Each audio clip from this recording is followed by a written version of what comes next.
Assalamualaikum warahmatullahi wabarakatuh.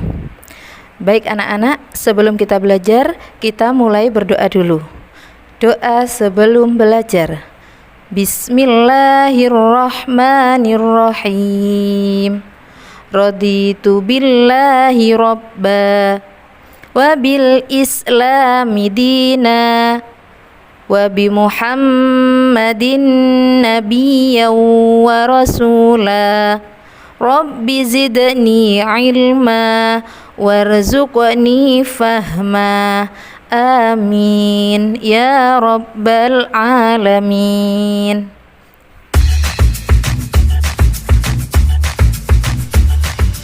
Minggu ini kita akan belajar di tema 4, subtema 4 mengenai hidup bersih dan sehat di tempat umum. Motivasi kali ini adalah liburan terbaik bukanlah soal kemewahan, tetapi soal kebersamaan di tengah keluarga tercinta. Kemudian, materi yang akan kita bahas yang pertama, membedakan tempat umum yang bersih dan kotor. Yang kedua, sikap persatuan di tempat umum. Yang ketiga, manfaat memiliki sikap persatuan serta akibat jika tidak memiliki sikap persatuan di tempat umum. Yang keempat, membuat hiasan dari bahan alami dan buatan. Dan yang terakhir, menentukan pola bangun ruang. Membedakan tempat umum yang bersih dan kotor. Di sini sudah terdapat dua gambar di sebelah kanan dan di sebelah kiri, gambar yang berbeda. Yang di sebelah kanan adalah gambar pasar yang kotor. Di sebelah kiri tempat wisata yang bersih. Nah, dari dua gambar tersebut memiliki ciri yang berbeda-beda. Secara umum, yang pertama, di tempat kotor sampahnya berantakan atau berserakan. Sedangkan di tempat yang bersih terdapat tempat sampah. Ciri yang kedua, di tempat yang kotor terdapat coretan di tembok. Sedangkan di tempat yang bersih dari coretan. Kemudian ciri-ciri yang ketiga, misalnya di kolam renang, maka di kolam renang terdapat lumut dan airnya keruh. Kemudian jika di tempat wisata yang bersih atau jika di dalam kolam renang, maka kolam renangnya bersih dari lumut, tidak ada air yang keruh. Kemudian ciri yang keempat yaitu jika di tempat umum yang kotor, maka gersang atau panas, sedangkan di tempat yang bersih terdapat banyak tanaman. Ciri-ciri yang kelima yaitu terdapat kotoran hewan, sedangkan di tempat yang bersih dari kotoran hewan. Sikap persatuan di tempat umum. Yang pertama, saling membantu. Di situ terdapat gambar seorang ibu yang membutuhkan pertolongan. Jadi, dua anak tersebut membantu ibu yang membawa banyak belanjaan. Contoh yang kedua, menjaga kebersihan. Di gambar tersebut contohnya membersihkan desa bersama-sama. Kemudian contoh yang ketiga, melakukan persaingan sehat. Jadi antar pedagang tidak saling menjatuhkan.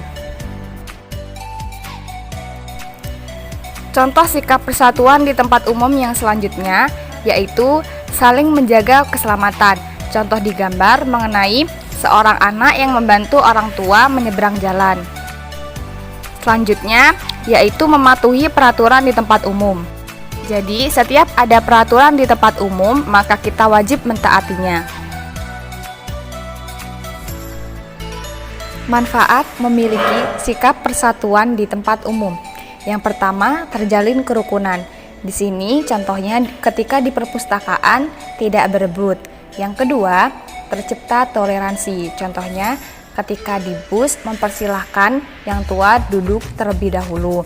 Kemudian contoh yang ketiga yaitu kegiatan menjadi lebih teratur.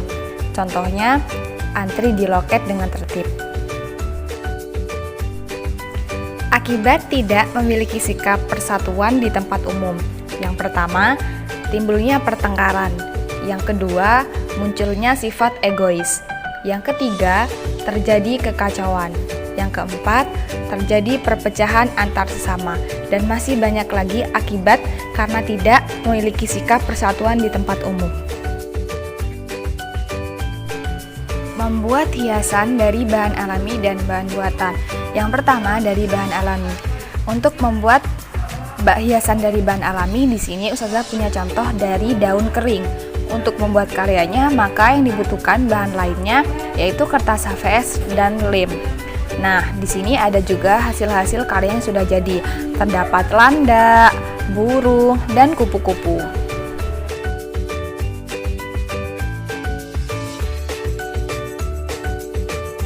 Membuat hiasan dari bahan buatannya, di sini Ustazah punya contoh dari sabun batang dan manik-manik.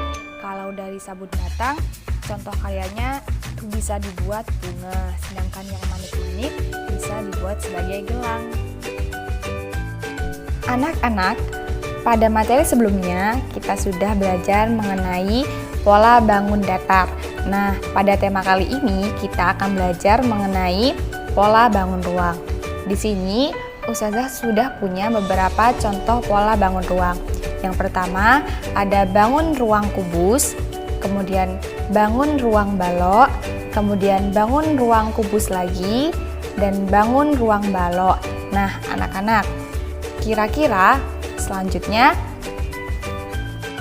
bangun ruang apa ya? Iya, benar. Jawabannya yaitu bangun ruang kubus dan bangun ruang balok. Nah, selanjutnya Ustazah punya contoh 2 bangun ruang kubus, kemudian 2 bangun ruang balok. Nah, kira-kira bangun ruang apakah selanjutnya? Iya, benar. Selanjutnya adalah 2 bangun ruang kubus dan 2 bangun ruang balok. Selanjutnya, Ustazah punya contoh bangun ruang limas, bangun ruang kubus, dan bangun ruang balok.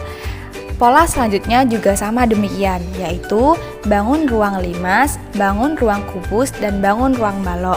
Nah, anak-anak, kira-kira selanjutnya bangun ruang seperti apa? Ya, benar. Pola bangun ruang selanjutnya yaitu bangun ruang limas lagi, bangun ruang kubus, dan bangun ruang balok.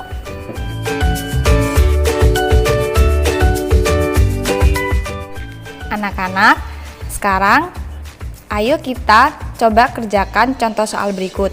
Nah, Ustazah memiliki pola bangun ruang. Yang pertama, 2 bangun ruang balok, kemudian 2 bangun ruang kubus, kemudian 2 bangun ruang balok. Nah, kira-kira bangun apakah berikutnya? Nah, apakah yang A, apakah yang B, atau yang C?